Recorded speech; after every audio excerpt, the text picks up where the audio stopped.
everyone. Welcome back to the J3 University podcast. With me, as always, is co-host Luke Miller. And today, we also have a special guest, Jackson Peos, PhD, current student in clinical and sport nutrition, and also the nutrition science advisor for bulk nutrients. And I have to say, well known for his Simpson IG posts and a cameo to a research that goes along with it. That's how I first saw you, was the Simpsons IG post. So how you doing today, Jackson? Thanks for coming on. I'm doing very well, man, and I'm very, very grateful to be on the pod. I've followed you for a lot longer than you followed me, so very, very cool chat.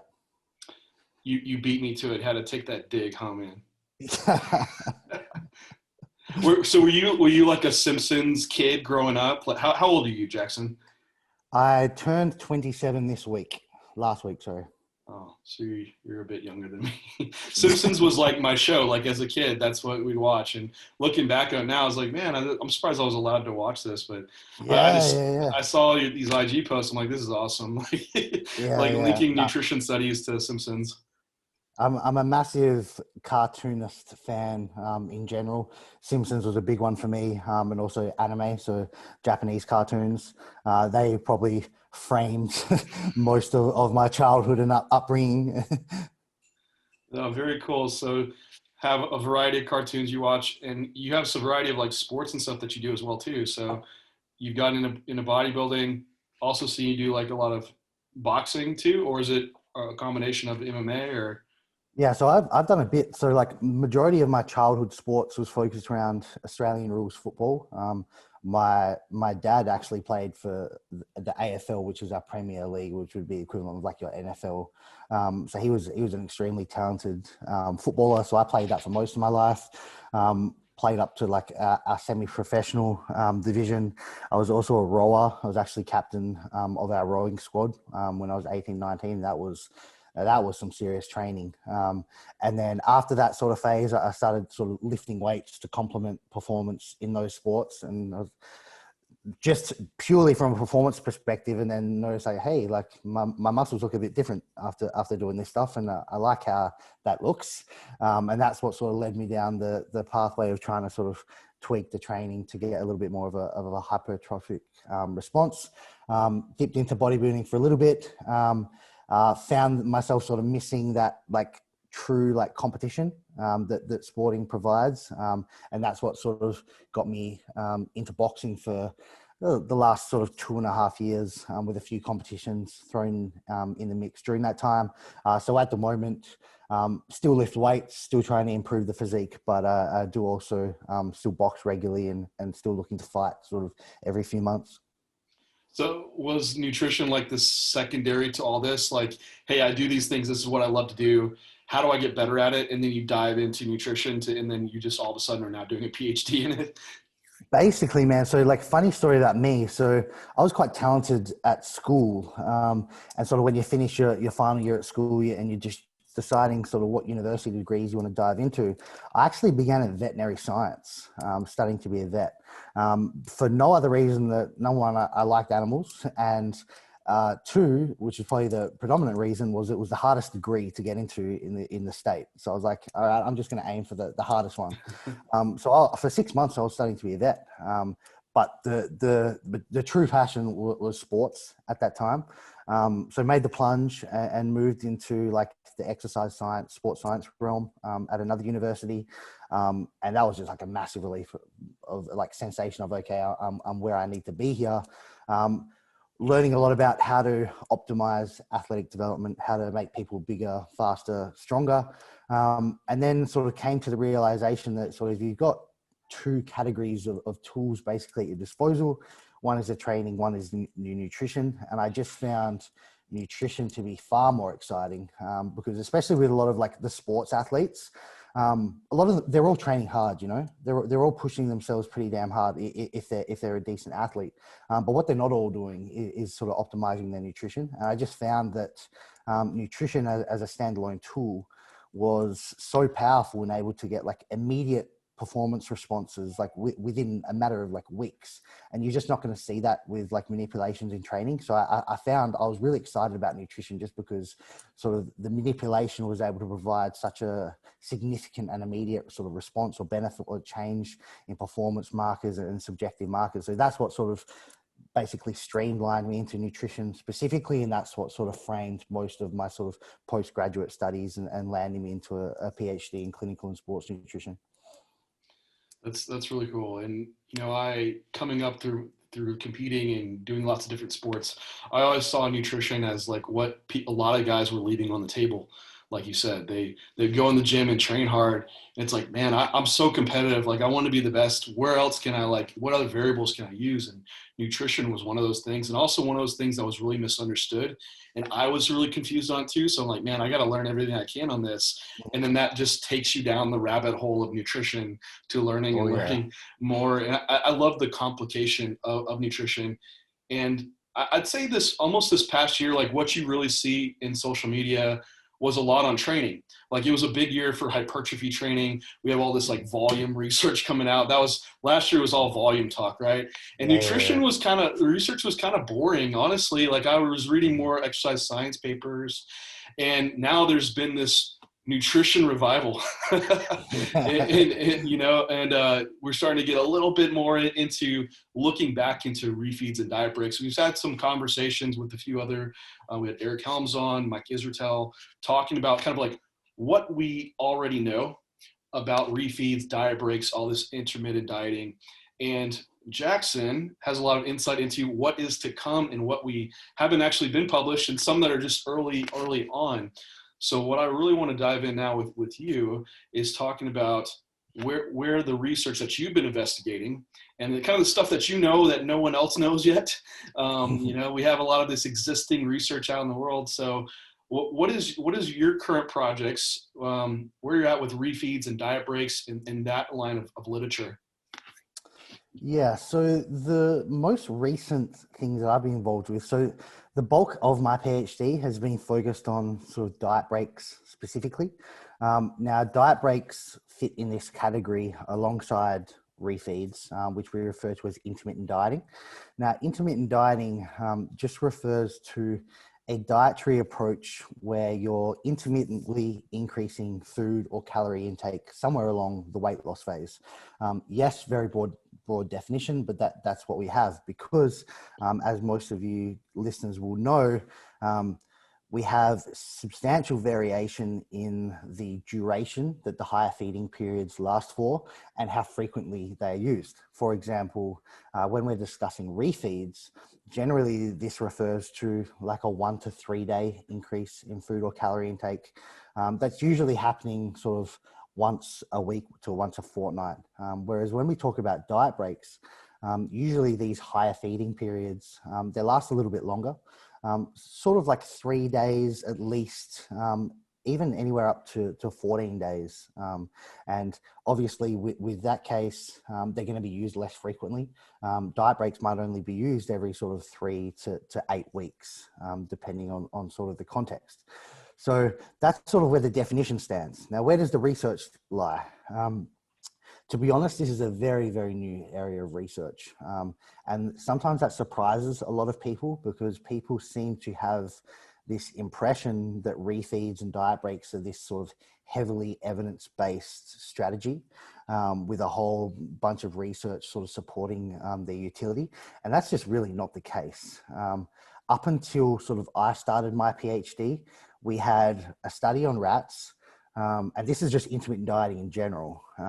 We had a study on rats, a study on sort of a group of overweight women that trialed like a 3-day sort of ad libitum diet where they just could sort of eat whatever they want and macros weren't controlled or anything like that. And we had the Matador trial, which basically took a whole group of overweight men. They dieted them for 2 weeks straight, and then they would have a 2-week diet break where they took them somewhere around to maintenance calories. So not a whole lot there. And certainly far from an optimized protocol that would be practically applicable to athletes. So a lot of people were stretching in terms of how much we really do know about these things. And another stretch that a lot of people make is some of the early research around leptin, where we would quote these studies where you take a group of dieted down individuals and basically put them through this caloric overload and see this sort of transient increase in leptin circulation. Now, leptin is a hormone responsible for regulating our energy expenditure and our satiety. So when we have higher circulating levels of leptin in the blood, we have higher satiety and higher energy expenditure. So with that in mind, people then sort of made the leap to say, okay, well, if we sort of have these refeeds where we increase calories somewhere along the diet, we're going to see a response from leptin. Leptin levels are going to increase, and this is going to increase our energy expenditure, sort of preventing metabolic slowdown, as a lot of people like to say, and potentially sort of increasing our satiety to make sort of dieting or adherence a little bit easier. So that was basically what we had, but really like very few actual like randomized controlled trials looking at these things. We did have the Bill Campbell refeed paper published last year, I believe, might be in the year before. And they designed a pretty good study, which we could say is closely attributable to like a bodybuilder style or physique style like refeed approach, where they would diet for 5 days straight and then have a 2-day refeed at the end of the week. And then they compared that to a group who just dieted completely straight for the duration of the weight loss phase. And the refeed came from completely basically increased carbohydrate intake on those final 2 days.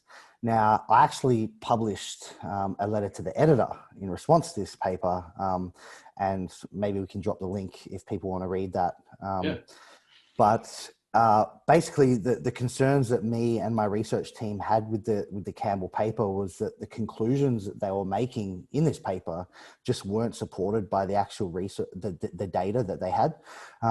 And so basically, the Campbell team stated that using the refeeds was going to, one, better preserve metabolic rate during dieting, and number two, better preserve lean mass and dry lean mass during the weight loss phase.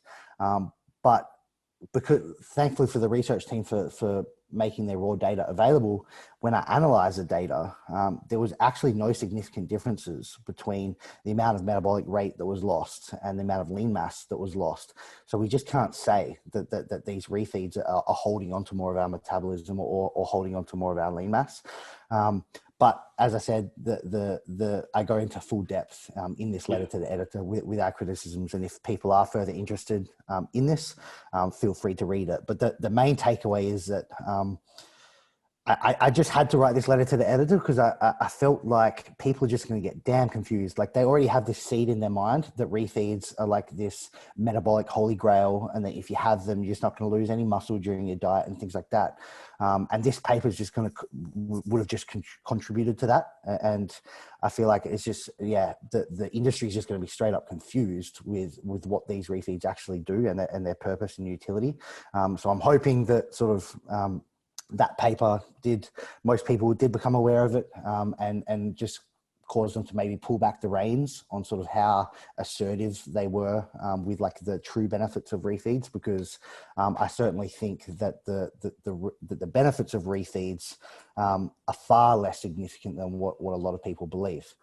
So that's the refeed side of the picture. Now, as I said, real quick, Jackson, before we go on about this, because like you said, like, when a paper comes out, like the Campbell paper, everyone's all of a sudden doing the 5 on, 2 off, or however you want to phrase it, 2 off or 5 on, or, and they're like, yeah, refeeds are great. And then we have your paper come out, and then I see people that publish like refeeds are bullshit. You don't even do them. Like, Jackson proved it's like, the media comes out, it's like, oh, great, bad. But a lot of times this isn't really what we're trying to show. It's like we're really operating in kind of this gray area, and that researchers testing just these certain variables. Like in the Campbell paper, we had like lean mass and fat mass, and what are those changes? But there's lots of other things that could be occurring with these refeeds. But also, Jackson, too, we have significance in research, right? But then we have what is significant in real world settings. So like Mhm. for this top level bodybuilding competitor, would a lean mass retention of like half a pound, would that be significant to them? And then, you have to, I guess, weigh these things out. Now, that's not saying, hey, the Campbell paper is what the Campbell paper is, but this kind of gets into where we need to go research wise to try to have good takeaways applicable to our subjects and population we're trying to apply them to, correct? Yeah, I agree completely. Basically, it comes down to an argument about p-values, essentially. Yeah. But the main concern that I do have, and which why I still stand by my comments with the Campbell critique, is that yes, it is an issue of p-values, but at the end of the day, the way that the significance testing is set up, that half a pound, while it might look like an average difference between the groups, that difference, because of the significance level that it does have, it could just be due to chance. Like that's basically what significance testing is telling us, is saying, is it likely that this difference that we're seeing is just due to random variation, or is something actually happening? Now, we could say, okay, maybe there is something happening, even if it didn't reach the significance level. But I don't say that just because what's actually happening ties in quite nicely to what I'm seeing in my diet break research as well. Now, because we have, like, I'm not seeing any benefits with metabolism or lean mass with the refeeds, with the Campbell analysis. I'm not seeing any benefits with metabolism or lean mass, even with diet breaks.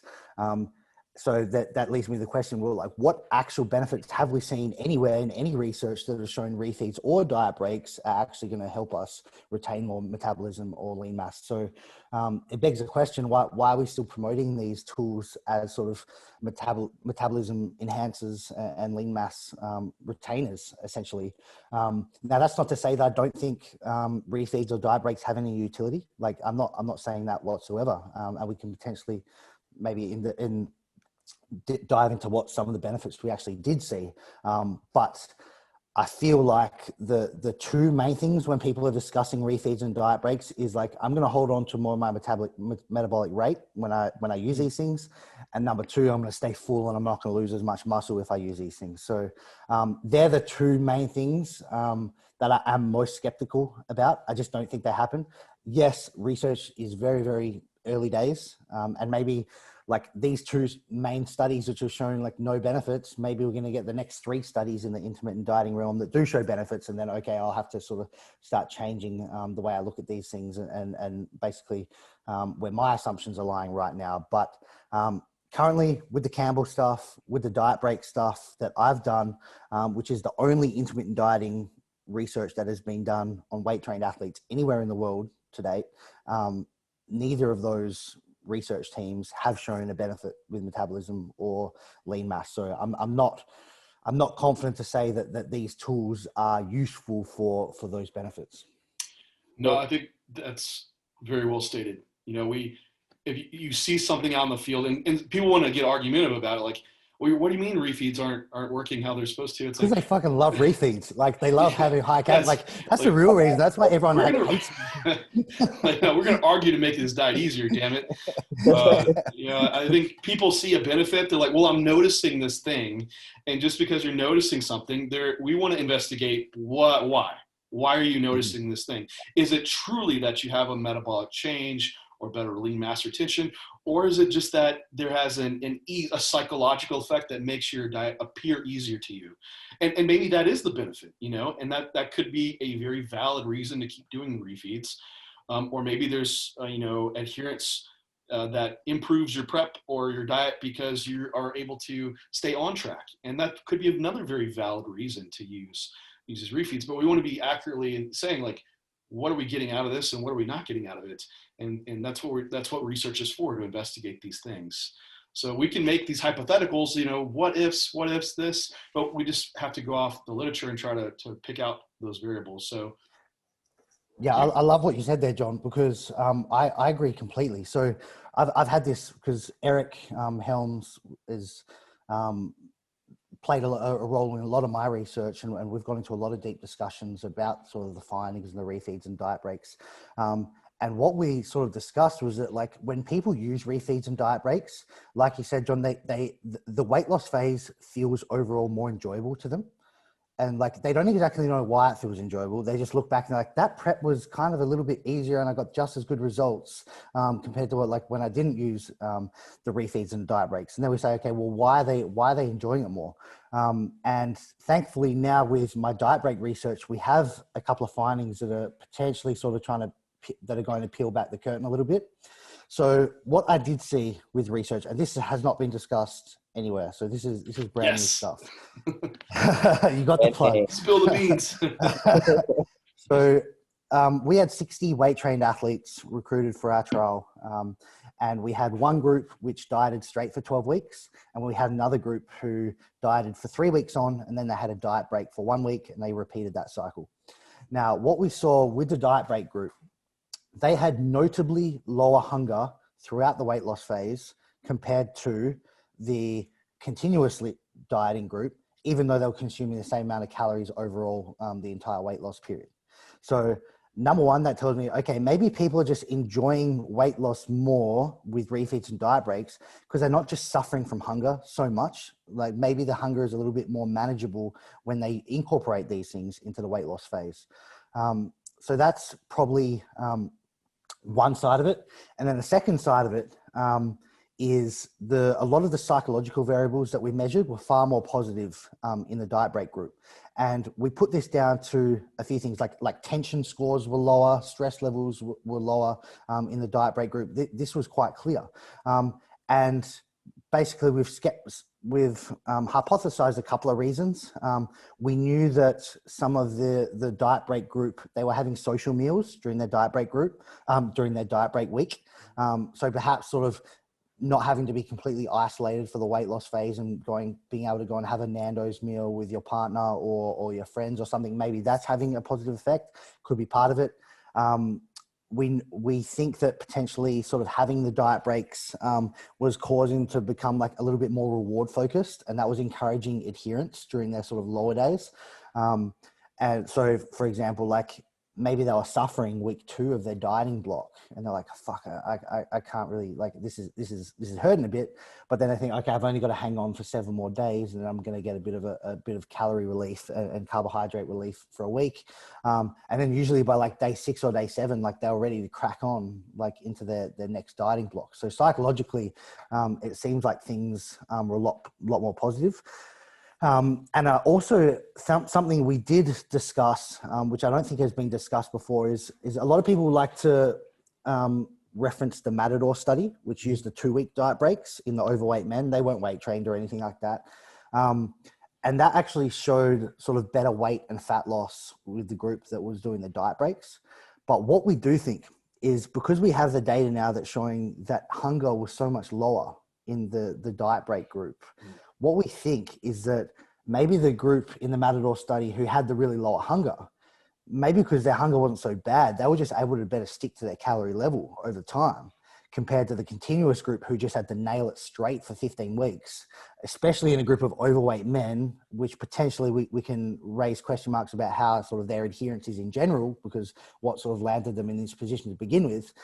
Perhaps their hunger just got a little bit more difficult to manage, and that was causing more sort of oopsie moments and slips off the plan and things like that. And maybe, in fact, that was the true reason between sort of why the groups were losing differential fat and weight loss at trial. So I do think there are notable benefits for refeeds and diet breaks, but I think that they're most likely coming from like hunger management and sort of keeping more psychological, a more positive psychological state throughout the weight loss phase, as opposed to sort of the physiological benefits, which a lot of people claim, which are sort of related to preserving the metabolic rate and preserving lean mass. So as you kind of go into like further research on this topic, like, and we're trying to take this field into a direction that is applicable for coaches and people across the board, athletes and stuff. Do you see the future, because you're kind of like spearheading a lot of this at the moment, the future of this being around a lot of that psychological benefit, possibly even more reporting on like adherence levels, right? Because that was another big thing on the Campbell study, is like they had like a 50% dropout rate.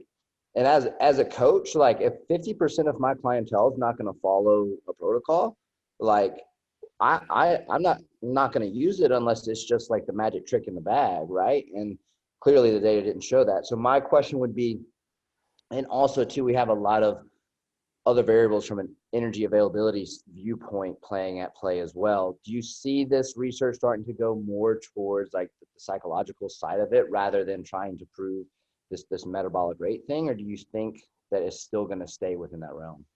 Massively, massively. Like I think, like no one, like I'm a small fish. Like people believe currently what I think, like at the moment, that refeeds and diet breaks are this sort of metabolic and lean mass physiological holy grail to dieting. I think that's what the general consensus is out there.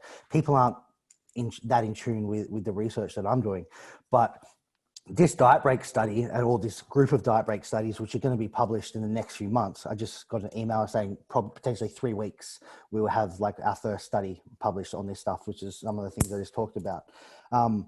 I think it's going to blow people's brains out, to say it lightly, like, because I don't think anyone's really questioned the physiological like utility of these things. Like I know Mike Israel and the RP crew have questioned them a little bit, but outside of that, most people have been pretty pro refeeds and pro diet breaks across the board. Even like the 3D MJ crew and like the Eric Helmses and so on and so on. They've all been massive advocates of diet breaks too, and sort of when really reputable groups like that are promoting these things, for someone who's just sort of following along, for the recreational physique athlete, they take this as truth, you know. And I think just because of how well-rounded our study is, how well designed it was, like that. We're not getting 60-person weight trained like dieting studies with optimized macronutrition these days. Like they are few and far between. Like this study, when people are going to see this, they're going to be like, oh fuck, this is a cool study, because prior to that, we're pulling from like rodent trials and overweight trials and like non-trained like noobs to basically frame our hypothesis for how we should train and diet high level athletes. And obviously there's a massive gap there. So I think this study is going to be really cool because number one, the sample size was huge for what we usually get.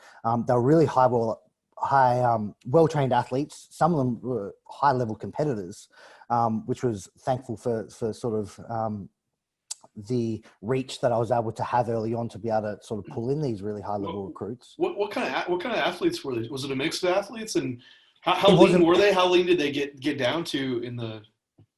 Yeah, so it was a mixed bag, but like, so we had bodybuilders, we had boxers, like they all had to be doing weight training 3 times per week for at least the last 12 months. So that was like the minimum requirement. But I also asked some questions about sort of their competition. Like 40% of the guys that we had there were competitors, and in a 60-person trial, that's huge numbers. Like we're not seeing that in normal sort of nutrition science for physique athletes. So we're not seeing that these days. So it was a mixed bag, and I think for the men, they were. I think the average body fat was like somewhere around 15%, and then by the end of the study, they were somewhere around 10, 11 on average after like 12 weeks. So obviously all natural competitors and so forth. But yeah, I think when this study does get published, it's going to open people's perspectives a lot. And I think all of a sudden people might sort of put some question marks around refeeds and diet breaks a little bit more, as opposed to just being sort of tunnel vision, like these things are great and every physique athlete or dieter needs to be using at least a refeed or a diet break somewhere in their protocol. I think that is a consensus for a lot of people, and they're like, you're a shit coach if you're like prescribing like diet breaks and refeeds for your client or something like that, or that you're like behind the times. And like, I don't think that's the case. I think when this study does come out and as it's discussed on forums and podcasts and whatnot, refeeds and diet breaks are going to come a hell of a lot more like individualized and prescribed on like a case-by-case basis, because I absolutely do not think that they should be used for everyone. Just to touch on it lightly, I know a number of people really struggle to, like, refeeds can actually be an adherence detriment. You know what I mean? Like they have these higher carb days on like a Saturday or a Sunday, and like you give them a little and they want a lot more. Whereas like sometimes they're just better just keeping them in routine and locked in. And and especially things can get even trickier if they're manipulating their food sources on their refeed days. Like if they're on 150 grams of carbs on their low days, quite normal for them to have the bulk of that from like oatmeal and brown rice or low palatable foods and low calorie dense foods. But then all of a sudden, if they've got 350 to play with on a Saturday, they want to start working in sushi and low fat ice cream and cereal and like those really palatable stuff. Like they can just send like hunger waves through the system, and they just want a hell of a lot more. And I think that's why a lot of people report like higher hunger on refeeds. It's usually because they've just manipulated their food sources and they've tasted some really nice shit that they haven't had for a couple of weeks or a week, and like, fuck, I am hungry because I want so much more of that. And sometimes like they get to that point and it triggers a binge. It's like, okay, I'll just get back on my low day the next day. And if that is happening, then the refeeds are actually harming more than sort of any benefits that they are providing. And with diet breaks, like obviously like diet breaks aren't fat loss weeks or fat loss period. Like fat loss shouldn't be happening during those times. They should be maintenance or diet rest. So you're not actually getting closer to your goal during the diet break period. So that's in essence extending the duration of the overall weight loss phase.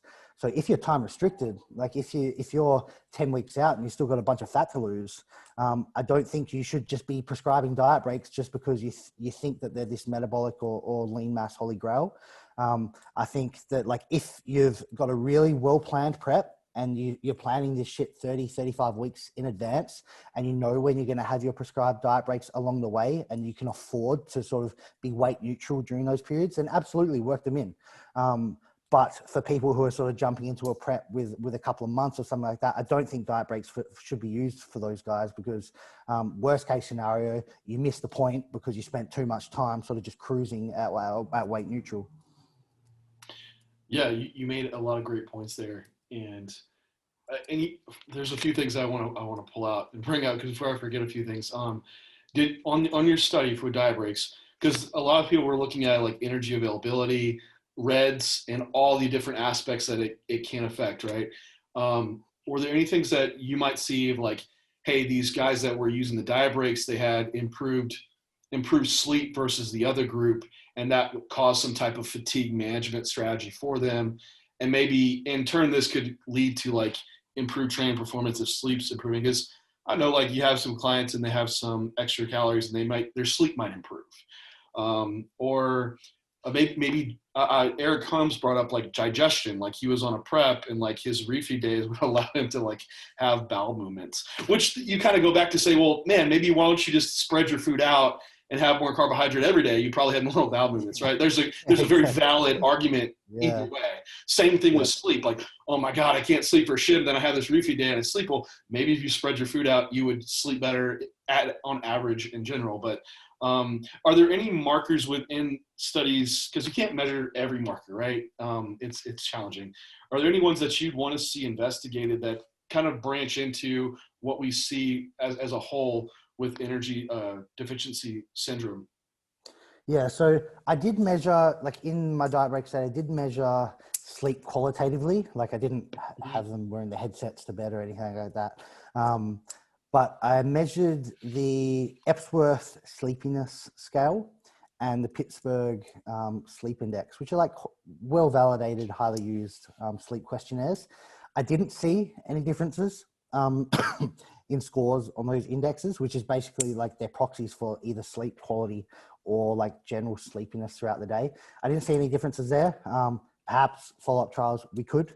I certainly would like to see some quantitative stuff on sleep because obviously like the qualitative stuff that they're circling boxes, you know what I mean? Like it's not exactly the gold standard in measuring these variables. So I'd like to see some quantitative stuff on sleep for sure. And I'd definitely like to tap in more to the psychological stuff because when I was planning when I was planning the diet break study, like I was pro diet breaks for metabolism and lean mass, you know, like that's what I was hoping to see or expecting to see, because you hear these things like over over the years, like, oh, refeeds are really great for metabolism and they're really great for holding onto your lean mass. So like, that's what my study was like framed to do. And then I was like, I'll put some psychological stuff on the side too, like, because that would be cool to have. Like, that wasn't like, because obviously I didn't know which way the findings were going to go. So now, like, when the findings did come out, it's like, okay, like, there's not much happening on the physiological side, even with like blood hormones. So I measured a whole host of blood hormones, thyroid, leptin, ghrelin, IGF, testosterone. Like, it cost us a fortune to measure all these things, and nothing's happening there with the diet breaks and the refeeds, which was massively disappointing to me, because I was like expecting all these crazy cool things to be happening, and like leptin to be like sky high and thyroid to be sitting higher, and all these things. But nothing really happened there. What sort of, where things were most happening were like the subjective stuff, like how you feeling, how hungry are you, all that sort of stuff. So I'd like to definitely like focus more on the psychological things, and maybe go through some like more complex, better validated like psychological measurements to really sort of tap into like how these diet breaks and refeeds affecting our psychology, and what sort of implications of this psychology is it having on sort of like our adherence, maybe even like training motivation and things like that. What sort of effects is that having to flow on? Because I did do a follow-up study, which was basically the running at the same time. And it was a temporal study. So like, we gave them a week-long diet break, but I was remeasuring stuff every day of the diet break to see, because basically no one knows like how long diet breaks should last for. Someone sort of just said a week, and someone says 2 weeks. It's like, based on what? Like, it's the numbers sort of pulled out of thin air. So I wanted to like measure every day of a diet break to see like, what was the time course? Like, how many days did it take to start seeing improvements in some of these like outcome measures that we think might respond positively to positive energy balance? And what I see is, again, like the physiology stuff was like a little bit disappointing. But I did use a validated index called the Delta, which is basically a evaluation of like daily life stress and things like that, and training stress. And what was really cool to see is like, as the diet break went along, like daily life and training stress just started going down with the diet break. So like, I think that's a cool finding, and that's something I'd like to tap into a little bit further. And I think that's when people say like, oh, my prep was so much better when I used refeeds and diet breaks. I think like, because like that stress just came down, they feel a lot better, and like, okay, like prep ain't so bad compared to someone who maybe didn't have that thing, and like, fuck this, like 6 weeks out, I hate my life and I don't want to do this again, or something like that.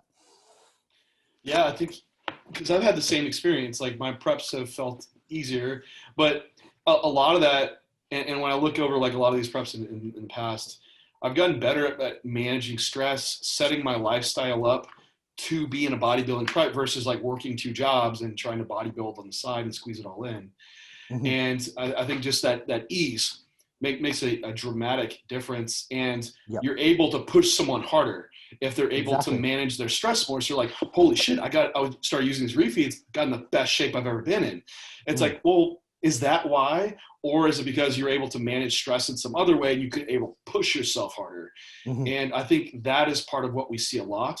I've also had the argument, and just had to toss around in my head too, of like, when you do a show and you basically run a deload a week before your show, you're tapering cardio, you're decreasing stress, you're essentially refeeding or almost a diet break.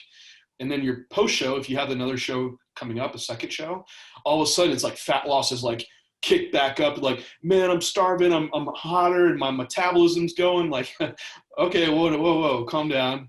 What is truly going on there? And Jackson, you might agree on this. Probably with a lot of this, when you increase someone's energy intake, they're probably in turn increasing their energy expenditure. NEAT levels rise, and they're able to get more active. And maybe that's part of what we see versus a true increase in metabolic rate or thyroid hormone or leptin. Maybe for someone coming out of a diet break period, like what you would see post show. Yeah, I think, and post show, a massive one, like especially if like they're they're putting away that food post-show. Like the thermic effect of that food itself can have a substantial like body temperature effect, and that like feeling of like, damn, I'm so hot, everything's like fired up and revving. I think it's a lot of it is due to just processing so much more food than you were used to having. But you make really good points. I think like absolutely, if the prep or the weight loss phase is more enjoyable, you are able to push yourself a little bit harder, and that could potentially have like indirect effects into these better results that we're seeing in some of these strategies.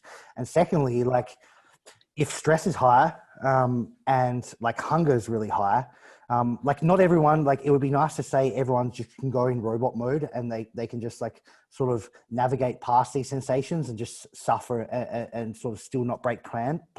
But the reality is like people aren't that strong, like, and that disciplined. And if stress does push to their max and hunger does push to their max, you're opening yourself for like issues with adherence and falling off plan. And if what we do think is, and the research supports, is that refeeds and diet breaks could, number one, be reducing that stress, and number one, be reducing that hunger. Maybe just some of the benefits that we're seeing when people use these things and report such great results. Maybe it's because they think back to like the other preps where they weren't using these things. Stress and hunger just got too hard, and that caused them to like, fuck it, I'm having a Big Mac tonight. And that sets them back and became sort of reaching the end goal even more difficult. And then it's sort of, because they're behind the 8 ball, they're doing more cardio and things are just a bit of a wash. So I think, I think these refeeds and diet breaks, a lot of people seem to think they have direct physiological effects. But like you said, I think what's actually happening is a little bit more indirect effects. We just haven't sort of realized it yet. I agree too. And how can you even show that in a research study? Like that's not what we do. We try to control every variable possible to tease out those things and be able to say, yes, it is metabolism. No, it's not. And then if we have that information, maybe we can look through what we're currently doing in the trenches and say, what's actually going on? It's like, oh, well, my athletes are stressed less and I can actually push them harder in their energy expenditure, maybe increase steps and cardio. Then they just have better fat loss rates along that prep.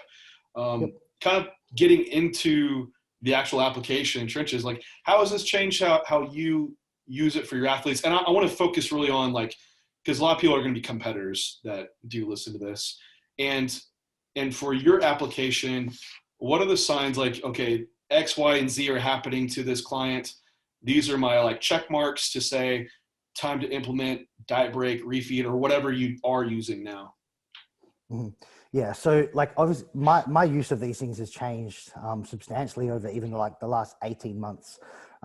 Like as a coach a year and a half ago, if I had a competitor, if I had any client that was looking to lose weight, there's a 95% chance that they've got refeeds or diet breaks somewhere in their program.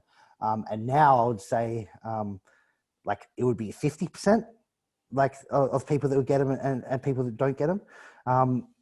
I still do think that they have, if we took refeeds specifically, I think the 1 day refeed still has a lot of psychological merit, just as a way to sort of frame their adherence during the week, like, cause they know they've got something coming to look forward to, and allow for like a slightly less restricted meal or a social meal that they can have with like friends and family. So they're not feeling completely isolated, because I think that isolation does tie in with the stress quite high. Like not everyone can just go in a dark hole and just suffer for 15 weeks and then come out of it fine. People like humans, they like social interaction and things like that. So I like it for that ability. It might even just be a meal on like a Sunday or a Sunday morning, where they can go have with their girlfriend or their friends or something like that. And then they're rejuvenated, batteries are charged, and they're ready to crack on for the next week. So I use it quite for that purpose.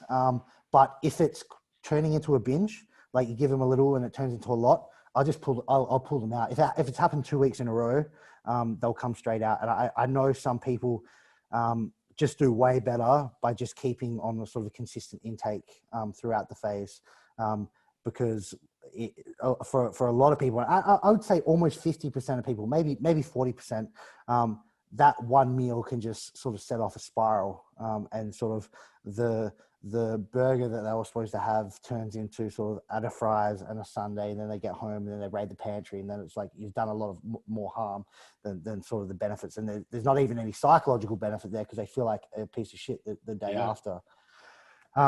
And for diet breaks, things that I will look for is like if they got heaps of time, then I do like to use them because, like I said, I think the hunger management benefits are substantial. And I think using them is just going to make overall the weight loss phase sort of more enjoyable and less monotonous. Like if you have a client that comes to you and like they want to do a 12-week cut or something like that, they get to week 3 and it's like, fuck, this is kind of not super enjoyable. And they're like, shit, I got 9 more weeks of this ahead of me.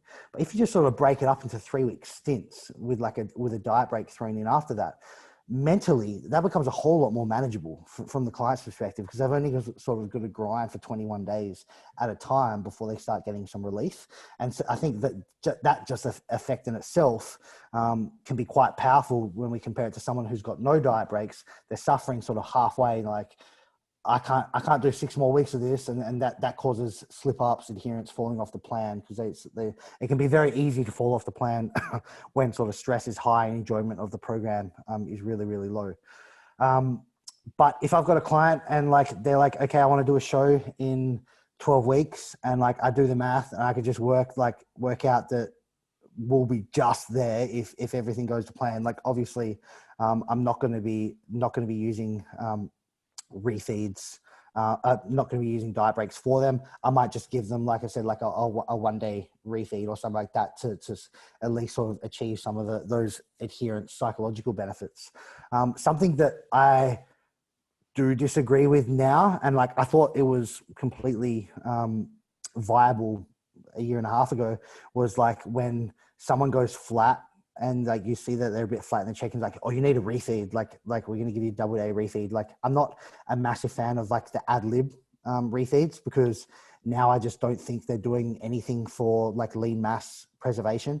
And I think like the flatness is just going to be part and parcel of getting in great shape. And the best fat loss is going to happen when you are flat. If you've got heaps of glycogen, your body's just not going to like preferentially take from heaps of your fat stores when it's got this more abundant, more efficient fuel source that it can use.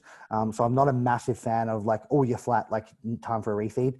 I'll just tend to have them on more of like a pre-planned scale where they can look forward to it. So we get those adherence benefits, because they know they've only got 5 or 4 X days until refeed.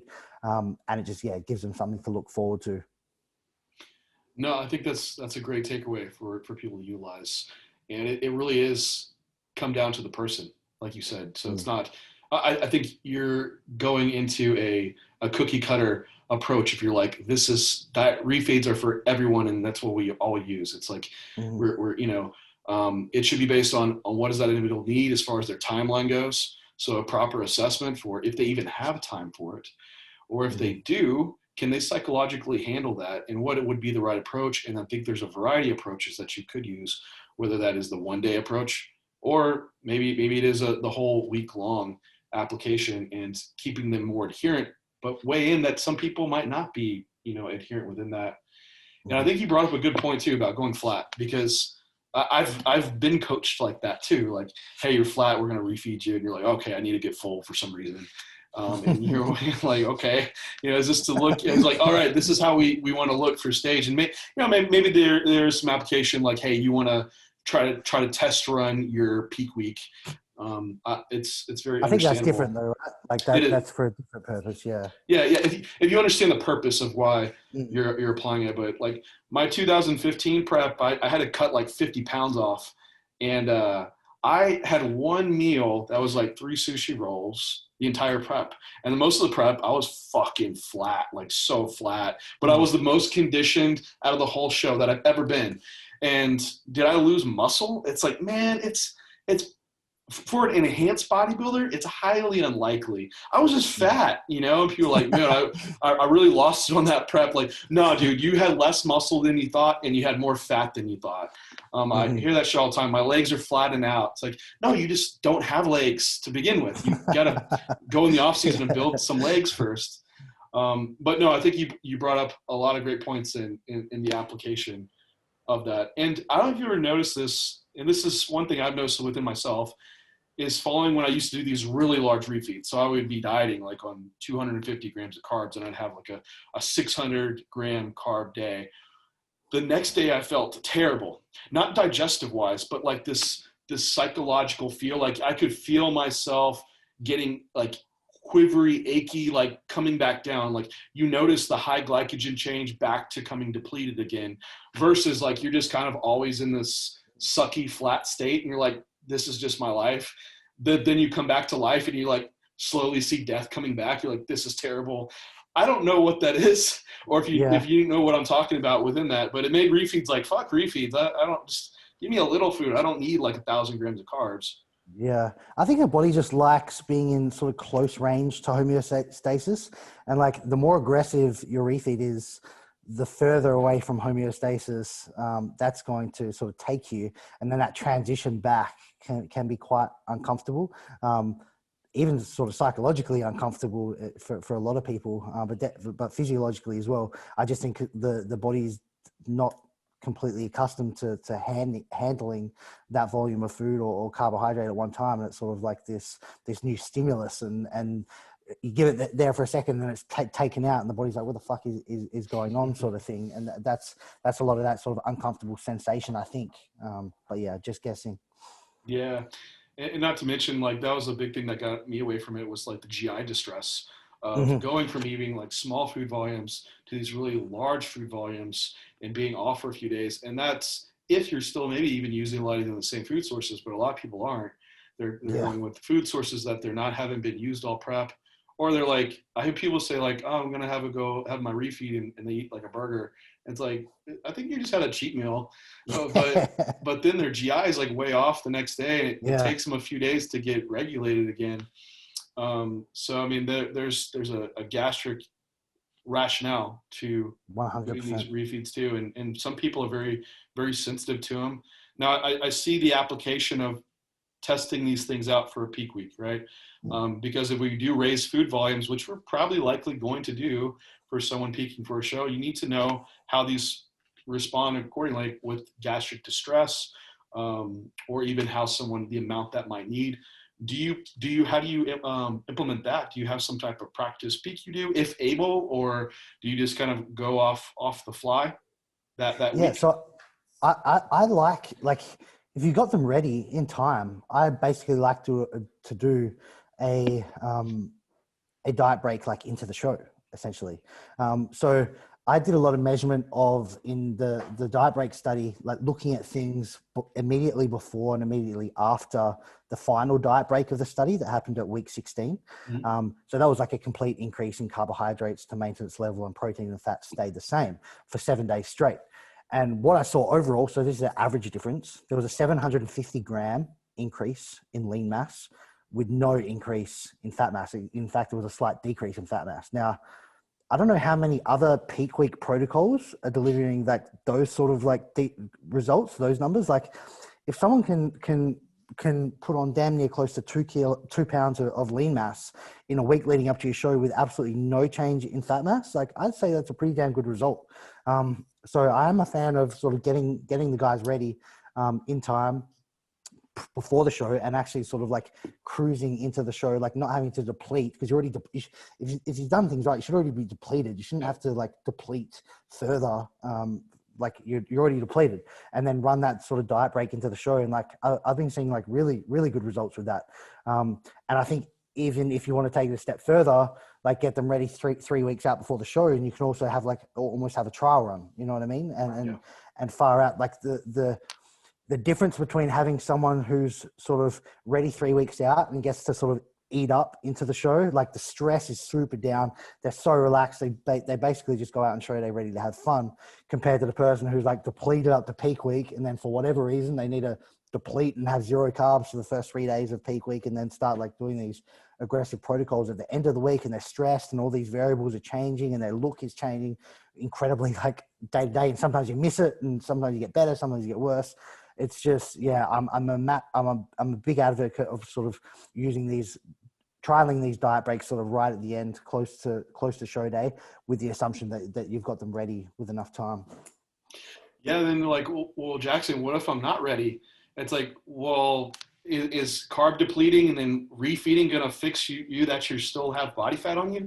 No, you're probably going to end up like flat and fat on stage, or spilled over and fat on stage. And both of those just means you look softer. So likely the less extreme approach is probably your best. And the longer I've done this, the less I do in these peak week settings. And the best result that I've had has been usually like second shows, because I've dieted and flattened down. And I barely make it to stage. Then I have this post-show period where I'm just kind of eating at maintenance and training and have great quality training, and stress is low. And all of a sudden I'm like, I have this little bit fuller look and I'm way harder. And that's what I think you see going into these, like if you have the ability to feed someone in at least maintenance, and just do that into your show. And you probably don't manipulate water or sodium, I would imagine, right? No. If you're already lean. Yeah, exactly. If you are truly stage ready, there's really not that many areas where you're going to be holding water. Like you hold a lot of water in like those in the adipose and around the adipose. So if the fat's gone, you're going to look hard. You're going to look hard, and sort of if you are fat, like no amount of diuretics or water manipulation is going to save you. Yeah, if you're trying to pull, intracellular, it's going to come from both body places. So you're going to have to get that sacrifice. That's what I've seen too. Luke, sorry. A lot of the times I do see like when you're running these diet breaks, sort of right at the end of a weight loss phase, it almost looks like there is like this drawing of water sort of into the cell anyway. I think that's just because you've increased your carbohydrate intake. The glycogen needs to go somewhere. The carbohydrates need to go into the glycogen within the muscle, and it seems to be drawing some of the water sort of like into the muscle. And I think a lot of people say like, oh, like I'm getting leaner while I'm doing this. I don't think they actually are. I think it's just some of this extracellular water is being bound to the carbohydrates that are now going into to be stored as glycogen. And that's what's giving you that harder, leaner look. Yeah, I guess there's a differentiation too between, because some people might potentially could have higher cortisol or inflammation in tissues just from the training stress, right? And then at the same time, going into peak week, you're tapering training, but you're also increasing food for people, and you see that hardness come about. Is that just a decrease in inflammation, or is that like carbohydrates drawing more fluids in? Maybe it's a little bit of both. I think it could be a bit of both. Yeah. And so you can't say like, hey, the carbohydrates are raising insulin and lowering cortisol, because you measured cortisol, I would imagine, throughout your. Yeah, we saw nothing really going on with cortisol that was worth talking about. Yeah. Now, we don't know, someone's out there running this like POW style prep where they're like, tortured on the Stairmaster for 3 hours. And like, maybe that individual, they do have the high cortisol and just tapering training or increasing food or both, that is going to have this effect on that. But that is that like outlier that probably wasn't in your study, because your ARB committee probably would have, been upset with you for torturing these people too much. Yeah. I would love to like put my participants through like a true contest prep and like actually like really grind them, but that would be tough to get through ethics. Even like with ethics for this study, they're like 0.7% body weight losses per week. Like, is that safe? I'm like, yes, it's safe. Like people are doing much worse than this.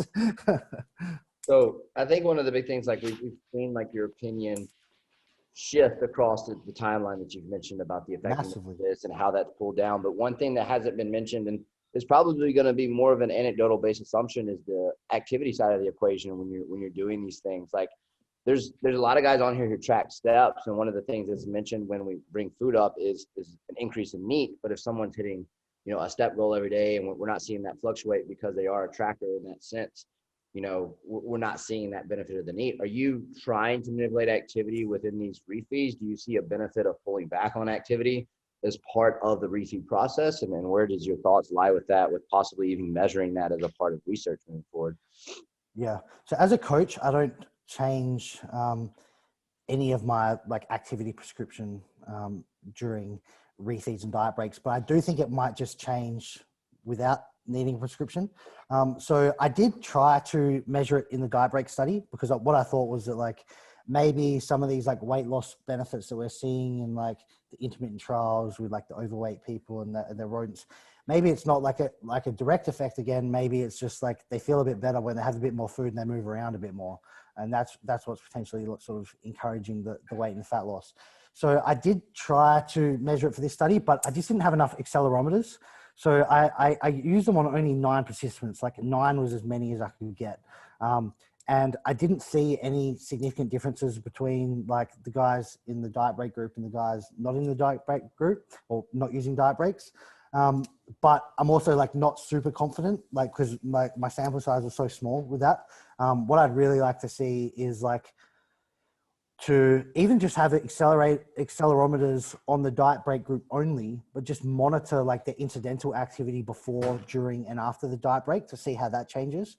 Because I do have a hypothesis that sort of when they do have these diet breaks, maybe they don't log it as like cardio in a sense, but like maybe they're just moving around a little bit more, like active in general, a little bit more like unconscious fidgeting and things like that. So that's something that in the future, definitely I'd like to look into. But as a coach, yeah, my activity prescription doesn't change during refeeds and diet breaks. Yeah, I've had a few clients and I kind of weigh it out that, you know, and we talked about this on the other podcast.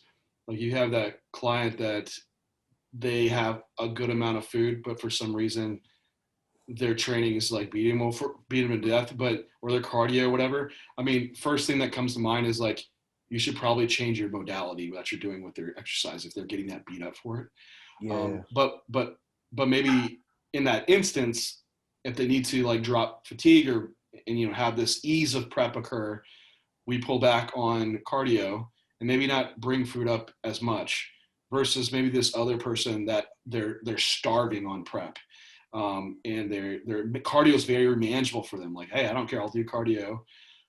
Maybe that's the person that you have more of this increase in food on versus even messing with the exercise expenditure side. I don't know if you've run into any situations that stand out in your mind that have been like that. I think that kind of gets into the programming. There's probably a programming issue, maybe possibly to begin with. I don't know. Do you have any thoughts on that? I can't say it's an issue that I've run into regularly or off the top of my mind. But yeah, if they're eating a decent amount and like they're still trashed after their training, then something's probably out of place with the training as opposed to sort of them needing more refeeds or diet breaks or something like that. One thing I will say that I have trialed occasionally is like the caloric addition that I would normally add during a refeed or diet break. I've just split it between like half being like extra food, half being reduced like cardio load. If they have been sort of like complaining about like the cardio getting to them and things like that. But it's been a handful of times. Sometimes like reduction in cardio is preferable to people as opposed to like giving them an extra sort of 75 grams of carbs or something like that. So yeah, probably a case by case thing, come down to the client. But I'd say for the majority of the time, with the guys that they're like are suffering, that they'll take the food most of the time as opposed to sort of reduction in activity. I kind of like, I mean, I think for certain clients, they like to be just told what to do, right?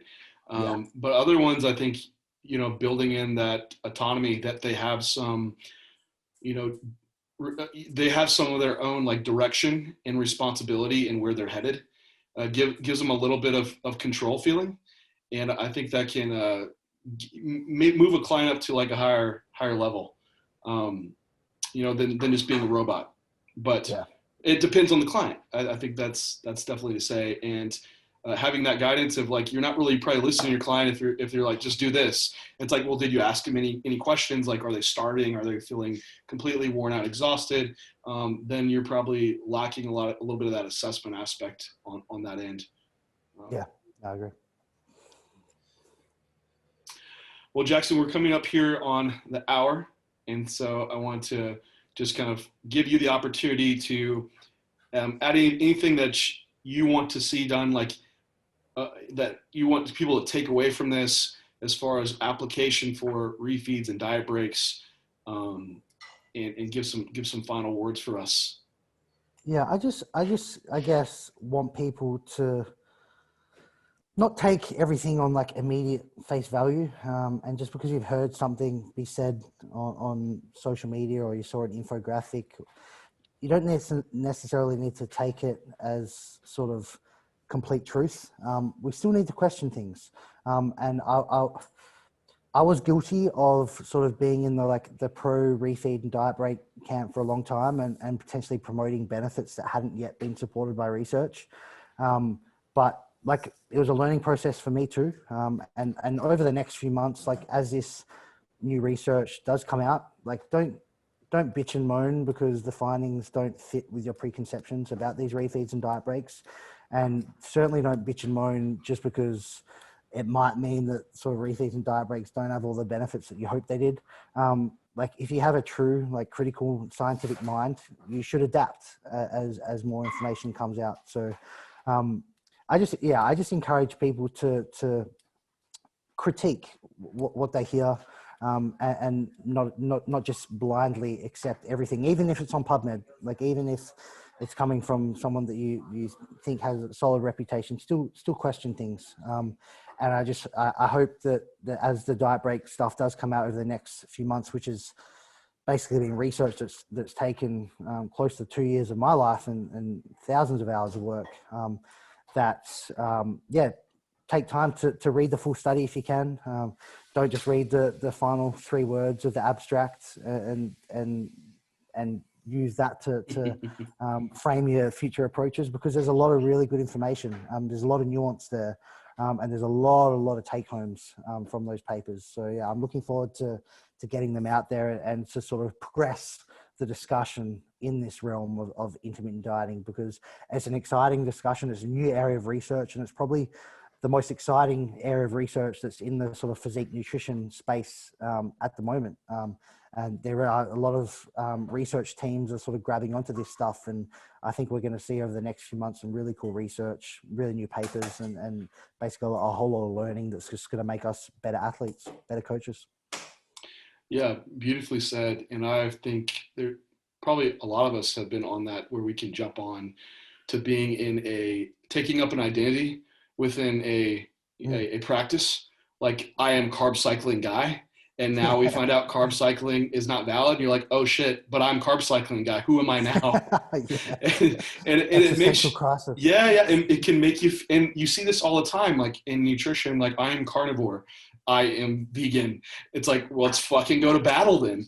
And you know, it's you don't take these things up by identity, because a lot of nutrition, a lot of it operates in this gray world where there's a little truce on both sides, and you have to just be open and flexible to adapt as we learn more.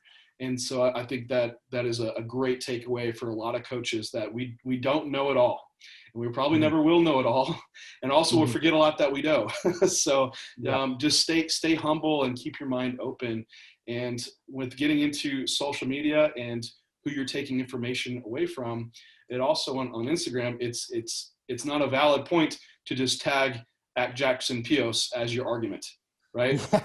So with that being said, I want people to be able to find you on social media and see all this great information you're putting out. So please plug yourself on where we can learn more about your research, or just follow along with the information you're putting out. Yeah, so thank you for that, John. The best place to get me is on Instagram at Jackson Peos, Peos.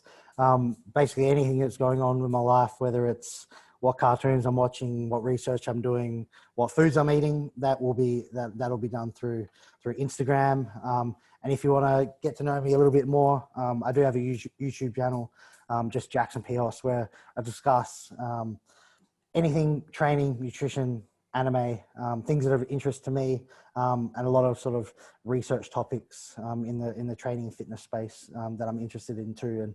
And basically, education is a massive motivator for me. I get a massive fulfillment from that. So having a sort of little community on there where we can sort of share ideas, we can all lift each other up, learn more, make ourselves better athletes and coaches. I love to do that. So if you want to be a part of it, feel free to grab me there. Awesome. Well, Jackson, thank you so much again for coming on and sharing your wealth of knowledge. And we really look forward to your research coming out and the opportunities to talk again. So It's been a pleasure, very guys. much. Thank you. Yes. This is J3 University Podcast, and we will talk to you next time.